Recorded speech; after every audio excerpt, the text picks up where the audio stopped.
জয় হিন্দ। আপনারা দেখছেন Kharagpur defence academy. আজকে আমাদের মাঝে এক স্টুডেন্ট এসেছে। কি নাম তোমার? শর্মিলা গিরি। তো ইনি স্যার, নমস্কার। নমস্কার। কোথায় বাড়ি আপনাদের? আমার বাড়ি এগ্রাম মোহনপুর। উনি একজন টিচার, তাই তো? হ্যাঁ। তো আজকে শর্মিলাকে ভর্তি করতে এনেছেন ওনার মানে ওর টিচার, স্কুল টিচার, যাই হোক। তো আজকে যে আমরা এই ভিডিওটা বানাচ্ছি, ভিডিওটার মূল কারণ হচ্ছে হাইট নিয়ে। বিভিন্ন ইনস্টিটিউট আছে যেখানে বাচ্চাদের হাইট না মানে হাইট না থাকলেও ভর্তি নিয়ে নিচ্ছে, বুঝতে পারছো তো? তো এখানে সুমিলার হাইট আমরা দেখলাম। সুমিলা হাইট কত হয়েছে এখন তোমার? 157, 156.5 সেন্টিমিটার। তো স্যার আপনিও আছেন, দেখলেন। তো আমি প্রত্যক্ষভাবে দেখেছি হাইটটা 157 সেন্টিমিটার। তো এই হাইটে কি ডিফেন্স লাইনে যাওয়া যাবে? এই হাইটে তো সম্ভব না, যাওয়া যাবে না। তো আমরা ওর ফিউচার নষ্ট করতে চাই না। কেন আমাদের একাডেমিতে স্যার ক্লিয়ার কথা, পয়সা আমি নিয়ে ভর্তি নিয়ে নিচ্ছি, আমি আরো ভিডিও বানিয়েছি। ও প্রত্যেক মাসে পয়সা দিতে থাকবে। এতে কি হবে? পয়সাটা ম্যাটার করছে না, স্টুডেন্টের একটা ফিউচার আছে, তাই তো? আপনি কি বলতে চাইছেন? ওর ফিউচারটা নষ্ট হয়ে যাবে। তাই জন্য ডিফেন্স লাইন ছাড়াও অন্য লাইন আছে।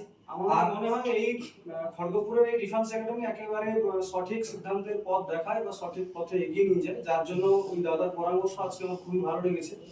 যে আপনাদের হাইটটা হয়নি, যার কারণে আমরা এখানে ভর্তি নিতে পারছি না। অন্যান্য একাডেমি হয়তো আছে যারা হয়তো ভর্তি নিয়ে মাত্র বাণিজ্যিক কারণে ওরা ভর্তি নিয়ে একদম। কারণ দেখা যাবে যে আফটার 3 ইয়ার্স আমাদের ছাত্রের ফিউচারটাই নষ্ট হয়ে যাবে। তো সেটা আমরা চাই না। তো আমাদের একাডেমিতে আমার না বলা সত্ত্বে স্যার একদম বলেই দিলেন কথাটা। আমরা বারবার বলছি প্যারেন্টসদেরকে, যারা ভর্তি করতে যাচ্ছেন, যেখানে যেই অ্যাডমিশন করুক, যে কোনো ইনস্টিটিউট, তাই তো স্যার? অবশ্যই বিনা হাইটে কোনো মতে হাইট বাড়বে না। যে স্টুডেন্টের 18 ইয়ার্স হয়ে গেছে, সঠিকভাবে ক্রাইটেরিয়া জানুন, সঠিক হাইট, সঠিক সমস্ত কিছু দিক দেখে তবেই গিয়ে অ্যাডমিশন করা। নইলে ফিউচার তো নষ্ট, সাথে টাকা পয়সা নষ্ট। একটা গরিব ফ্যামিলিতে কিভাবে একটা কষ্টের মাধ্যমে একজন ছাত্রীকে বা ছাত্রকে নিয়ে যাওয়া হয়, সেখানে তারা যদি এই চক্রান্তের শিকার হয়ে যান আগামীতে, তাহলে এই বিষয়টা খুবই যন্ত্রণাদায়ক হবে আমার মনে হয়। আমাদের ইনস্টিটিউটে এই জিনিসটা করা হয় না। এই জিনিসটা এই ডিফেন্স একাডেমিতে পেলাম না। প্রথমবার এসেও দাদার পরামর্শ খুবই আমাকে ভালো লাগলো এবং আগ্রহের সাথে আমি মানে বিনীতভাবে দাদাকে রেসপেক্ট করে বলছি যে এটা আপনার পক্ষে খুবই সুপরামর্শ এটা আমাদের দিলেন। তো আপনারা ভিডিওটি দেখছেন, প্লিজ ভিডিওটিকে শেয়ার করবেন। আর এই স্যারকে অসংখ্য ধন্যবাদ যে কথাটা পাবলিকের মাঝে বলার জন্য।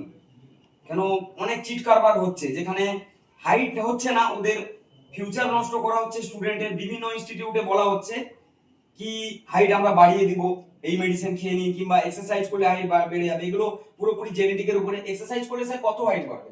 1 সেন্টিমিটার, 1 সেন্টিমিটার, 1.5 সেন্টিমিটার, এর থেকে তো বেশি নয়।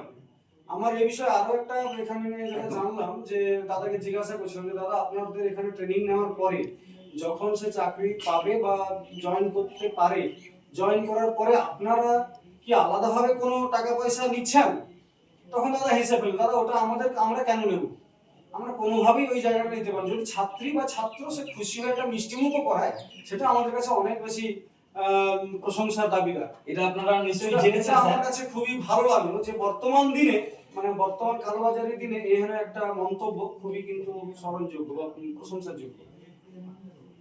যাই হোক, থ্যাংক ইউ। আর আপনারা ভিডিওটিকে দেখবেন, প্লিজ শেয়ার করবেন ভিডিওটিকে, যাতে সতর্ক থাকবেন। আরো ইনস্টিটিউট অনেক হয়েছে ভর্তি, বড় বড় ইনস্টিটিউট আছে অনেক, যেখানে 200-400 বাচ্চা আছে। নাম কোনো ইনস্টিটিউটে নিচ্ছি না। তো আপনারা যাচাই করে ভর্তি করবেন। নমস্কার, জয় হিন্দ।